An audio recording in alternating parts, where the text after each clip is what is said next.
بسم اللہ الرحمن الرحیم. کاشانۂ بصیرت کے خوبصورت یوٹیوب چینل کے اوپر ہم مل کر پڑھ رہے ہیں ترجمہ نہج البلاغہ، جس کے مؤلف ہیں حجت الاسلام مولانا مفتی جعفر حسین صاحب قبلہ.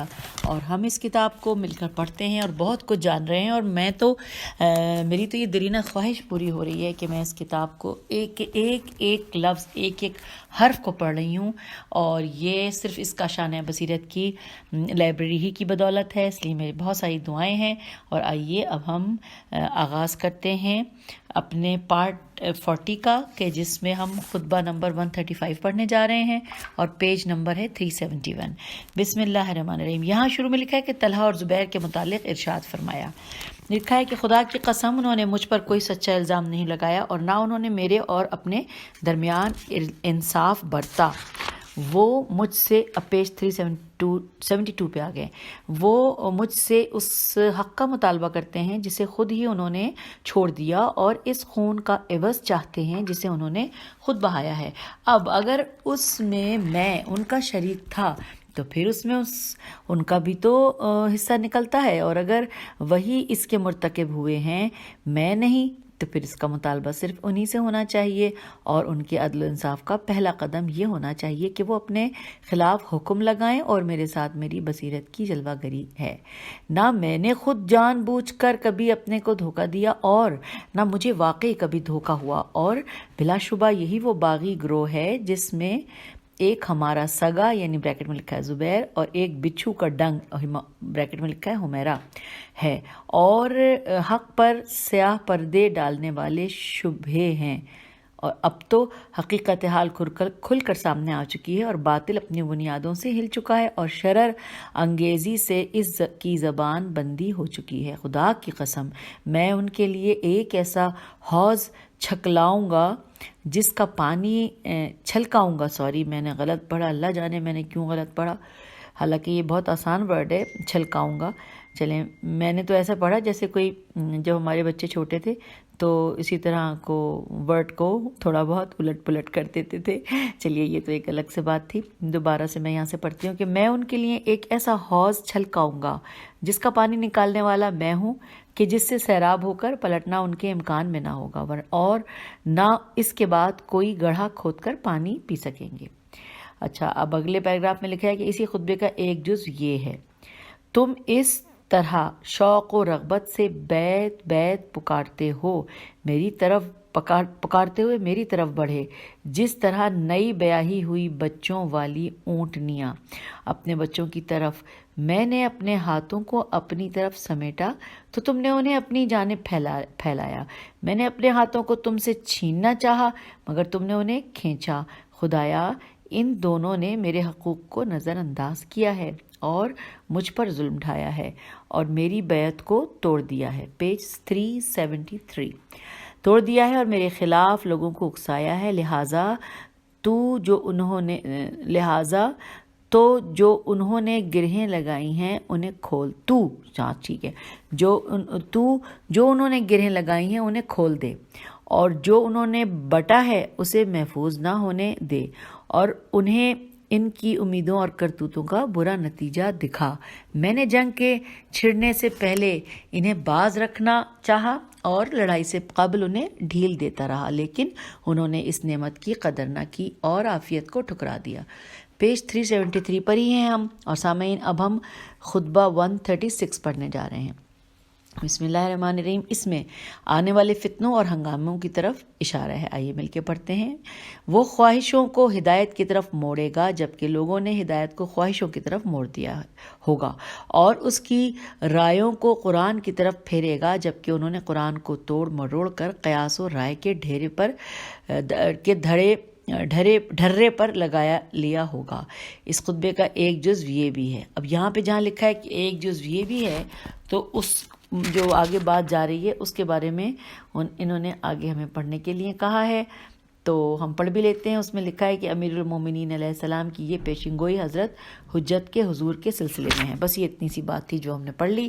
آئیے پڑھتے ہیں کہ اس خطبے کا ایک جز یہ بھی ہے کہ اس داعی حق سے پہلے یہاں تک نوبت پہنچے گی کہ جنگ اپنے پیروں پر کھڑی ہو جائے گی، دانت نکالے ہوئے اور تھن بھرے ہوئے، جن کا دودھ شیریں اور خوشگوار معلوم ہوگا لیکن اس کا انجام تلخ و ناگوار ہوگا. ہاں کل، اور یہ کل بہت نزدیک ہے کہ ایسی چیزوں کو لے کر آ جائے جنہیں ابھی تک تم نہیں پہچانتے. حاکم و والی جو اس جماعت میں سے نہیں ہوگا، تمام حکمرانوں سے ان کی بد کرداریوں کی وجہ سے مواخذہ کرے گا اور زمین کے سامنے اپنے خزانے انڈیل دے گی. زمین اس کے سامنے اپنی خزانے اڈیل دے گی اور اپنی کنجیاں بسہولت اس کے آگے ڈال دے گی. چنانچہ وہ تمہیں دکھائے گا، پیج 374، وہ تمہیں دکھائے گا کہ حق و عدالت کی روش کیا ہوتی ہے اور وہ دم توڑ چکنے والی کتاب و سنت کو پھر سے زندہ کر دے گا. اسی خطبے کا ایک جز یہ بھی ہے. چلیے مل کے پڑھتے ہیں. لکھا ہے گویا یہ منظر میں اپنی آنکھوں سے دیکھ رہا ہوں کہ وہ دائی باطل شام میں کھڑا ہوا للکار رہا ہے. اس کے بارے میں سامعین ہمیں پڑھنے کے لیے کہا ہے، تفصیلات میں ساتھ ہی پڑھ لیتے ہیں، زیادہ بڑی نہیں ہے. لکھا ہے یہ عبد الملک ابن مروان کی طرف اشارہ ہے کہ جو مروان کے بعد شام میں برسر اقتدار آیا اور پھر مصعب میم صاد عین بے مصعب کے مقابلے میں مختار ابن ابی عبیدہ کے مارے جانے پر یہ اپنے پرچم لہراتا ہوا عراق کی طرف بڑھا اور اطراف کوفہ میں دیر جا سلیق کے نزدیک مقام مسکن پر مصعب میم صاد عین بے کی فوجوں سے نبردآزما ہوا اور اسے شکست دینے کے بعد فتح مندانہ کوفے میں داخل ہوا اور وہاں کے باشندوں سے بیعت لی اور پھر حجاج ابن یوسف ثقفی کو عبداللہ ابن زبیر سے لڑنے کے لیے مکہ روانہ کیا. چنانچہ اس نے مکے کا محاصرہ کر کے خانہ کعبہ پر سنگ باری کی اور ہزاروں بے گناہوں کا خون پانی کی طرح بہایا. ابن زبیر کو قتل کر کے اس کی لاش کو سولی پر لٹکا دیا اور خلق خدا پر ایسے ظلم ڈھائے کہ جن سے رونگٹے کھڑے ہو جاتے ہیں. سامعین پیج 374 کے اوپر ہم نے ابھی یہ پڑھا. اس خطبے میں جہاں پہ اشارہ تھا کہ ہم اس کے بارے میں تفصیل سے پڑھ لیں وہ ہم نے پڑھ لیا. ابھی لیکن خطبہ پڑھنا ہے ہمیں، باقی مکمل کرتے ہیں اسے.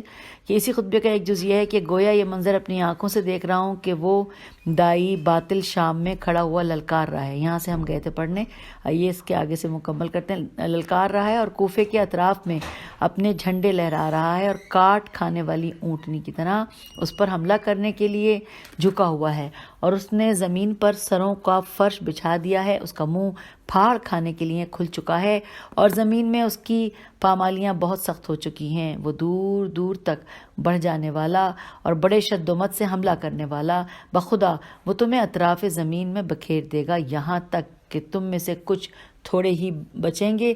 جیسے آنکھ میں سرما تم اسی سراسیمگی کے عالم میں رہو گے یہاں تک کہ عربوں کی عقلیں پھر اپنے ٹھکانے پر آ جائیں.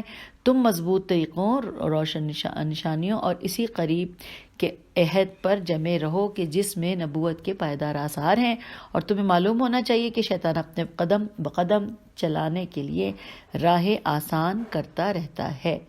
تو یہ جناب سامعین ہم نے یہاں پر یہ خوبصورت خطبہ مکمل کر لیا اور اب ہم 375 پیج پر آ گئے ہیں جس پہ ہم خطبہ نمبر 137 پڑھنے جا رہے ہیں. لکھا ہے شورا کے موقع پر فرمایا کہ مجھ سے پہلے تبلیغ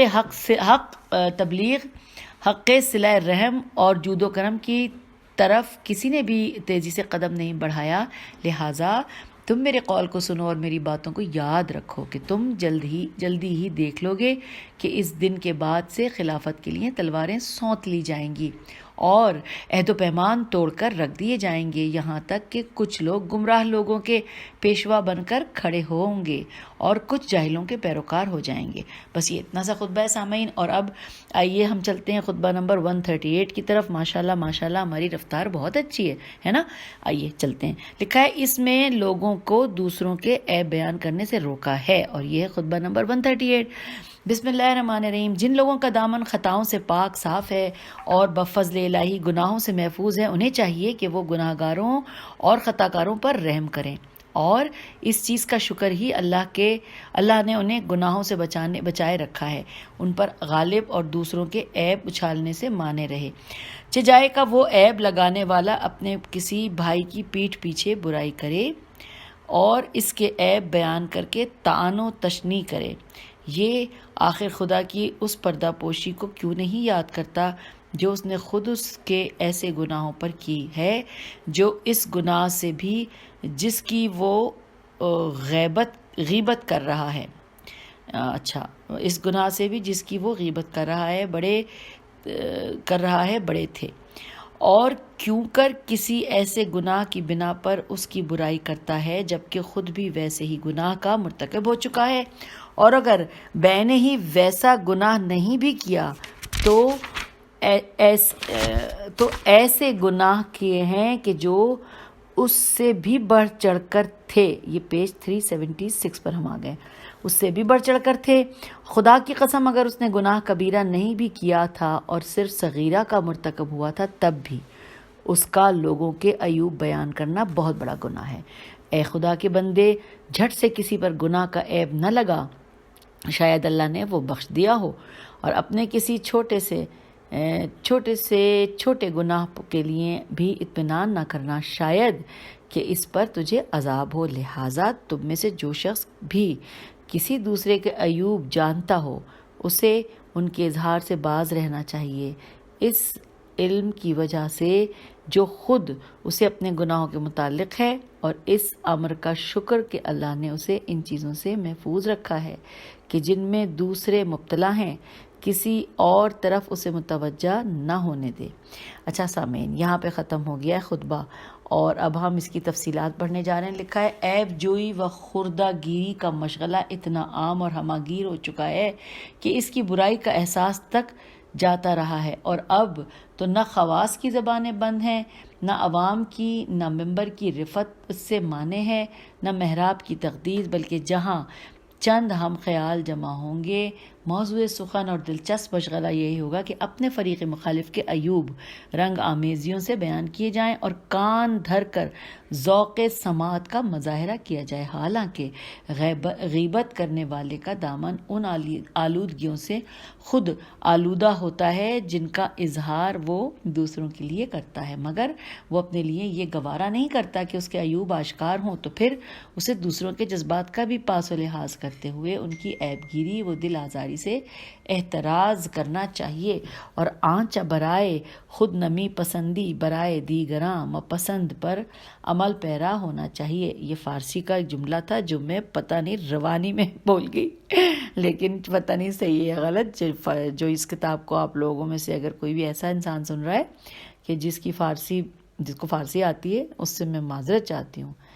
اچھا جی، آئیے بہنوں، بھائیوں اور بچوں جو بھی میرے ساتھ اس کتاب کو پڑھ رہے ہیں، آگے چلتے ہیں۔ لکھا ہے کہ غیبت کی تعریف یہ ہے کہ اپنے کسی برادر مومن کے عیب کو بغرض تنقیص تے نون قاف یہ سواد اس طرح بے نقاب کرنا کہ اس کے لیے دل آزاری کا باعث ہو، چاہے یہ اظہار زبان سے ہو یا محاکات سے، اشارے سے ہو یا کنایہ سے و تعریض سے۔ بعض لوگ غیبت بس اسی کو سمجھتے ہیں کہ جو غلط اور خلاف واقع ہو، اور جو دیکھا اور سنا ہو اسے جوں کا توں بیان کر دینا ان کے نزدیک غیبت نہیں ہوتی، اور وہ یہ کہہ دیا کرتے ہیں کہ ہم غیبت نہیں کرتے بلکہ جو دیکھا یا سنا ہے اسے صحیح صحیح بیان کر دیا ہے، حالانکہ غیبت اسی سچ کہنے کا نام ہے، اور اگر جھوٹ ہو تو وہ افتراء و بہتان ہے۔ چنانچہ پیغمبر اکرم صلی اللہ علیہ وآلہ وسلم سے مروی ہے کہ، اب یہ میں ترجمہ پڑھوں گی اور ہم آ گئے ہیں پیج نمبر 377 پر۔ ترجمہ پڑھنے جا رہی ہوں کہ چنانچہ پیغمبر اکرم صلی اللہ علیہ وآلہ وسلم سے مروی ہے کہ آپ نے فرمایا کہ تمہیں معلوم ہے کہ غیبت کیا ہے؟ لوگوں نے کہا کہ اللہ اور اس کا رسول صلی اللہ علیہ وآلہ وسلم بہتر جانتا ہے۔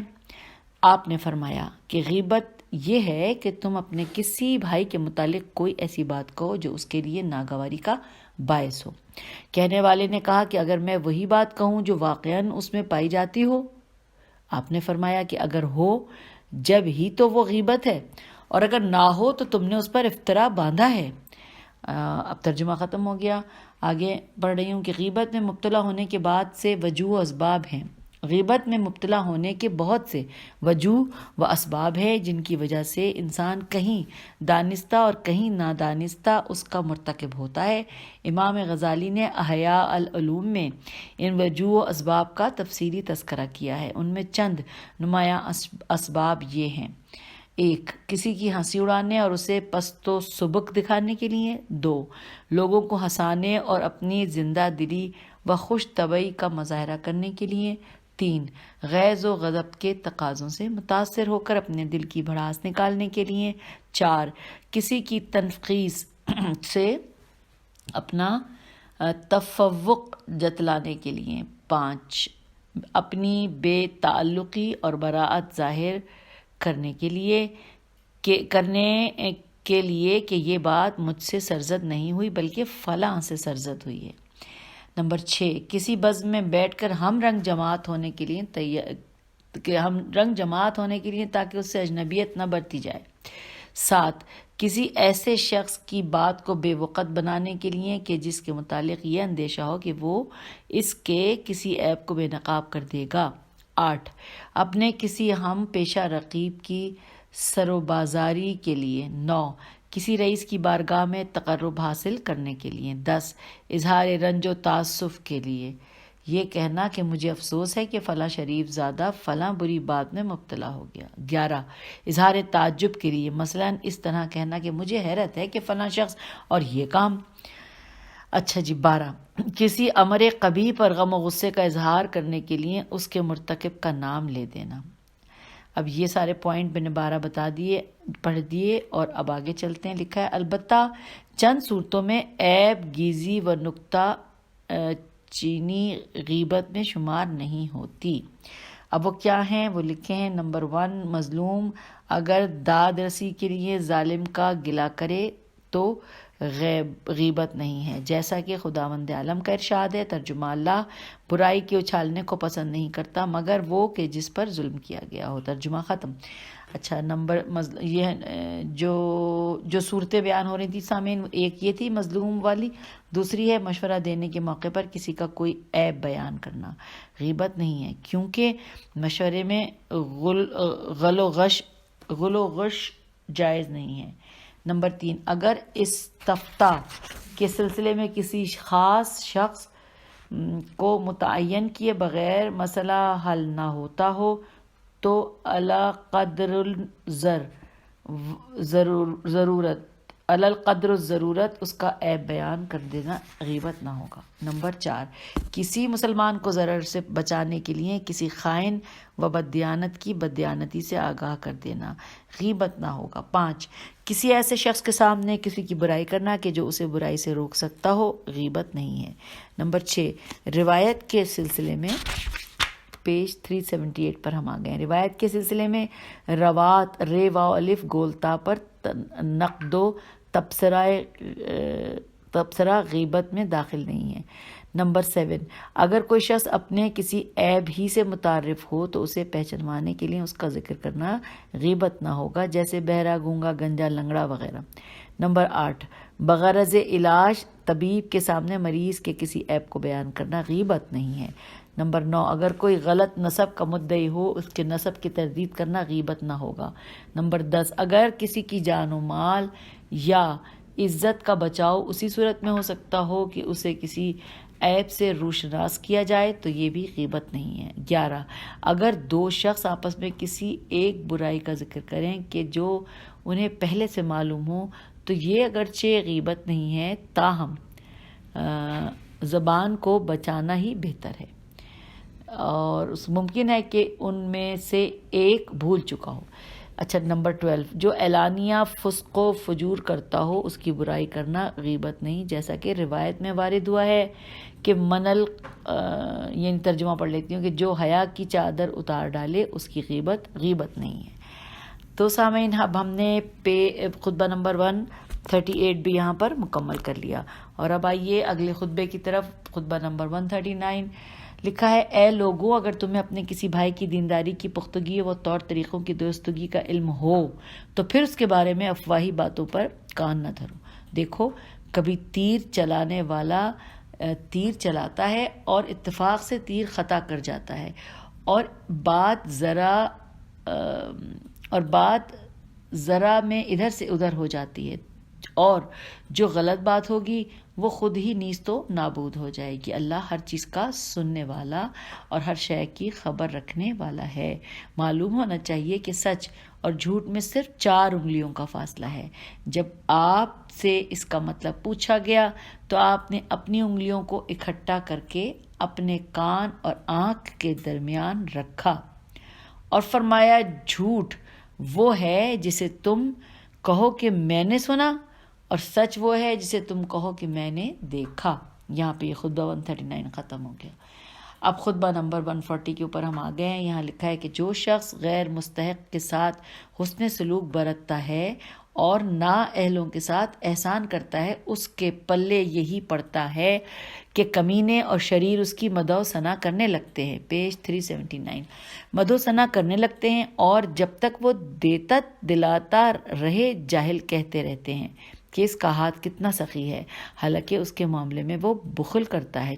چاہیے تو یہ کہ اللہ نے جسے مال دیا ہے وہ اس کے عزیزوں کے ساتھ اچھا سلوک کرے، خوش اسلوبی سے مہمان نوازی کرے، قیدیوں اور خستہ حال اسیروں کو آزاد کرائے، محتاجوں اور قرض داروں کو دے، اور ثواب کی خواہش میں حقوق کی ادائیگی اور مختلف زحمتوں کو اپنے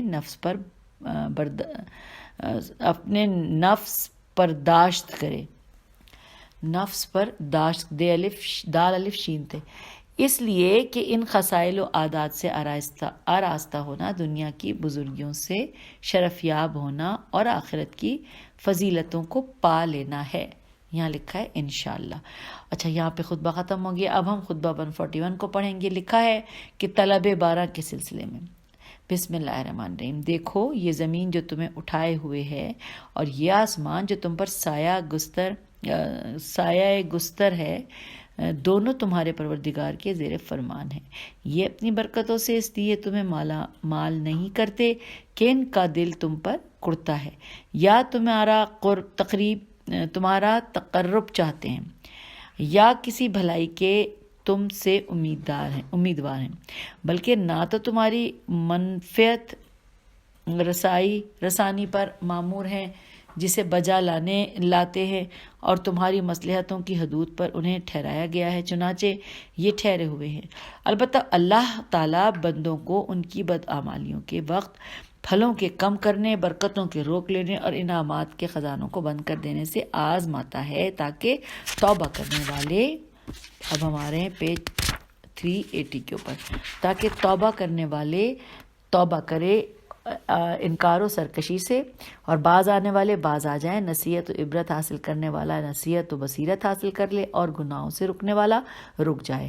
اللہ تعالیٰ نے توبہ و استغفار کو روزی کے اترنے کا سبب اور خلق پر رحم کھانے کا ذریعہ قرار دیا ہے، چنانچہ اس کا ارشاد ہے کہ اپنے پروردگار سے توبہ و استغفار کرو، بلا شبہ وہ بہت بخشنے والا ہے، وہی تم پر موسلا دھار میں برساتا ہے اور مال و اولاد سے تمہیں سہارا دیتا ہے۔ خدا اس شخص پر تو رحم کرے جو توبہ کی طرف متوجہ ہو اور گناہوں سے ہاتھ اٹھائے اور موت سے پہلے نیک اعمال کرے۔ بار الہ، یہ تیری رحمت کی خواہش کرتے ہوئے اور نعمتوں کی فراوانی چاہتے ہوئے اور تیرے عذاب و غضب سے ڈرتے ہوئے ہم پردوں اور گھروں کے گوشوں سے تیری طرف نکل کھڑے ہوئے ہیں، اس وقت جب کہ چوپائے چیخ رہے ہیں اور بچے چلا رہے ہیں۔ خدایا ہمیں بارش سے سیراب کر دے اور ہمیں مایوس نہ کر، اور خشک سالی سے ہمیں ہلاک نہ ہونے دے، اور ہم میں سے کچھ بے وقوفوں کے کرتوت پر ہمیں اپنی گرفت میں نہ لے۔ اے رحم کرنے والوں میں بہت رحم کرنے والے خدایا، جب ہمیں سخت تنگیوں نے مضطرب و بے چین کر دیا اور قحط سالیوں نے بے بس بنا دیا اور شدید حاجت مندوں نے لاچار بنا ڈالا اور منہ زور فتنوں کا ہم پر تانتا بند گیا اور ہم تیزی سے طرف نکل پڑے گلا لے کر کہ اس کا جو تجھ سے پوشیدہ نہیں۔ اے اللہ ہم تجھ سے سوال کرتے ہیں کہ تو ہمیں محروم نہ پلٹا، اور اس طرح کہ ہم اپنے نفسوں پر پیچ و تاب کھا رہے ہوں اور ہمارے گناہوں کی بنا پر ہم سے عتاب آمیز خطاب نہ کر، اور ہمارے کیے کے مطابق ہم سے سلوک نہ کر۔ خداوندہ تو ہم پر باران و برکت اور رزق و رحمت کا دامن پھیلا دے، اور ایسی سیرابی سے ہمیں نہال کر دے جو فائدہ بخشنے والی اور سیراب کرنے والی اور گھاس پات اگانے والی ہو، کہ جس سے تو گئی گزری ہوئی کھیتیوں میں پھر سے رویدگی لے آئے اور مردہ زمینوں میں حیات کی لہریں دوڑا دے، اور وہ ایسی سیرابی ہو کہ جس کی تر و تازگی سر تسر فائدہ مند اور چنے ہوئے پھلوں کے انبار لیے ہو، جس سے تو ہموار زمینوں کو جل تھل بنا دے اور ندی نالے بہا دے اور درختوں کو برگ و بار سے سرسبز کر دے اور نرخوں کو سستا کر دے۔ بلا شبہ تو جو چاہے اس پر قادر ہے۔ یہاں ہم نے خطبہ نمبر 131 مکمل کر لیا، اور اب ہم خطبہ نمبر 132 پڑھنے جا رہے ہیں۔ لکھا ہے اللہ تعالیٰ نے اپنے رسولوں کو وحی کے امتیازات کے ساتھ بھیجا اور انہیں مخلوق پر اپنی حجت ٹھہرایا تاکہ وہ یہ عذر نہ کریں کہ ان پر حجت تمام نہیں ہوئی۔ چنانچہ اللہ نے انہیں سچی زبانوں سے راہ حق کی دعوت دی۔ یوں تو اللہ مخلوقات کو اچھی طرح جانتا بوجھتا ہے اور لوگوں کے ان رازوں اور بھیدوں سے کہ جنہیں وہ چھپا کر رکھتے ہیں بے خبر نہیں۔ پھر یہ حکم و احکام اس لیے دیے ہیں کہ وہ ان لوگوں کو آزما کر ظاہر کر دے کہ ان میں اعمال کا اعتبار سے کوئی اچھا ہے اعمال کے اعتبار سے کون اچھا ہے، تاکہ ثواب ان کی جزا اور عقاب ان کی بدعمالیوں کی پاداش ہو کر کہاں ہیں وہ لوگ پاداش ہو۔ دوبارہ یہاں سے پڑھ رہی ہوں کہ ثواب کو اچھا ہے تاکہ ثواب ان کی جزا اور عقاب ان کی بدعمالیوں کی پاداش ہو۔ کہاں ہیں وہ لوگ جو جھوٹ بولتے ہوئے ہم پر ستم روا رکھتے ہوئے یہ ادعا الف دال عین الف کرتے ہیں کہ وہ پیج 382 کہ وہ راخصون فی العلم ہیں۔ نہ ہم چونکہ اللہ نے ہم کو بلند کیا ہے اور انہیں گرایا ہے اور ہمیں منصب امامت دیا ہے اور انہیں محروم رکھا ہے اور ہمیں منزل علم بھی داخل کیا ہے اور انہیں دور کر دیا ہے، ہم ہی سے ہدایت کی طلب اور گمراہی کی تاریکیوں کو چھانٹنے کی خواہش کی جا سکتی ہے۔ بلا شبہ امام قریش میں سے ہوں گے جو اسی قبیلے کے ایک شاخ بنی ہاشم کی کشتزار سے ابھریں گے۔ نہ امامت کسی اور کو زیب دیتی ہے اور نہ ان کے علاوہ کوئی اس کا اہل ہو سکتا ہے۔ اسی خطبے کا ایک جز یہ ہے کہ ان لوگوں نے دنیا کو اختیار کر رکھا ہے اور عقبہ کو پیچھے ڈال دیا ہے، صاف پانی چھوڑ دیا ہے اور گندا پانی پینے لگے ہیں۔ گویا میں ان کے فاسق کو دیکھ رہا ہوں۔ جہاں فاسق کا ورڈ لکھا ہے اس کے بارے میں حاشیے میں پڑھنے کو کہا ہے، اس میں لکھا ہے کہ اس سے عبد الملک ابن مروان مراد ہے کہ جس نے اپنے عامل حجاج ابن یوسف کے ذریعے ظلم و سفاکی کی انتہا کر دی تھی۔ بس یہ اتنا سا لکھا ہے۔ اب واپس خطبے کی طرف آ گئے ہیں کہ گویا ان کے فاسق کو دیکھ رہا ہوں کہ وہ برائیوں میں رہا اتنا کہ انہی برائیوں میں سے اسے محبت ہو گئی اور ان سے مانوس ہوا اور ان سے اتفاق کرتا رہا، یہاں تک کہ انہی برائیوں میں اس کے سر کے بال سفید ہو گئے اور اسی رنگ میں اس کی طبیعت رنگ گئی۔ پھر یہ کہ وہ منہ سے کف دیتا ہوا متلاطم دریا کی طرح آگے بڑھا بغیر اس کا کچھ خیال کیے کہ کس کو ڈبو رہا ہے اور بھوسے میں لگی ہوئی آگ کی طرح پھیلا، بغیر اس کی پرواہ کیے ہوئے کہ کون سی چیز جلا رہا ہے۔ کہاں ہیں ہدایت کے چراغوں سے روشن ہونے والی عقلیں اور کہاں ہیں تقویٰ کے روشن مینار کی طرف دیکھنے والی آنکھیں، اور کہاں ہیں اللہ کے ہو جانے والے قلوب اور ان کی اطاعت پر جم جانے والے دل۔ وہ تو مال دنیا پر ٹوٹ پڑے ہیں اور مال حرام پر جھگڑ رہے ہیں۔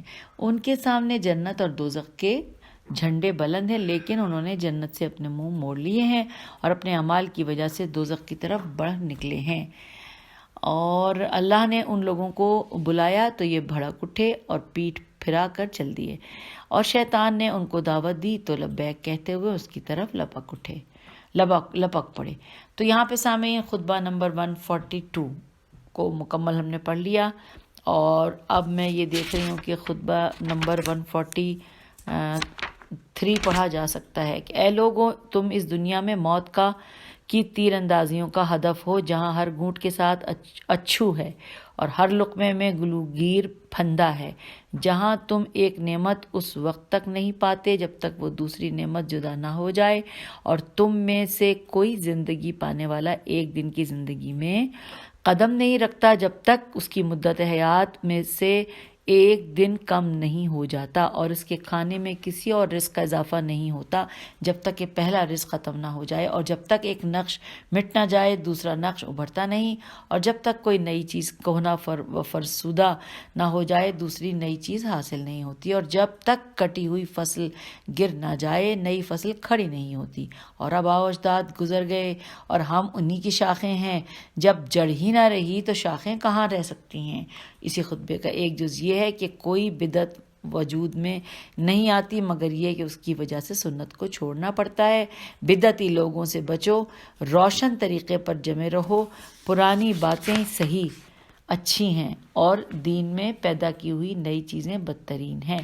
تو یوں پیج نمبر 383 پہ ہم نے تقریباً بس ختم کر دیا، اور اب اس کے بعد ہم اگلا خطبہ نمبر 144 پیج 384 پہ پڑھیں گے اگلی آڈیو میں۔ تب تک کے لیے اجازت دیجیے، خدا حافظ، فی امان اللہ۔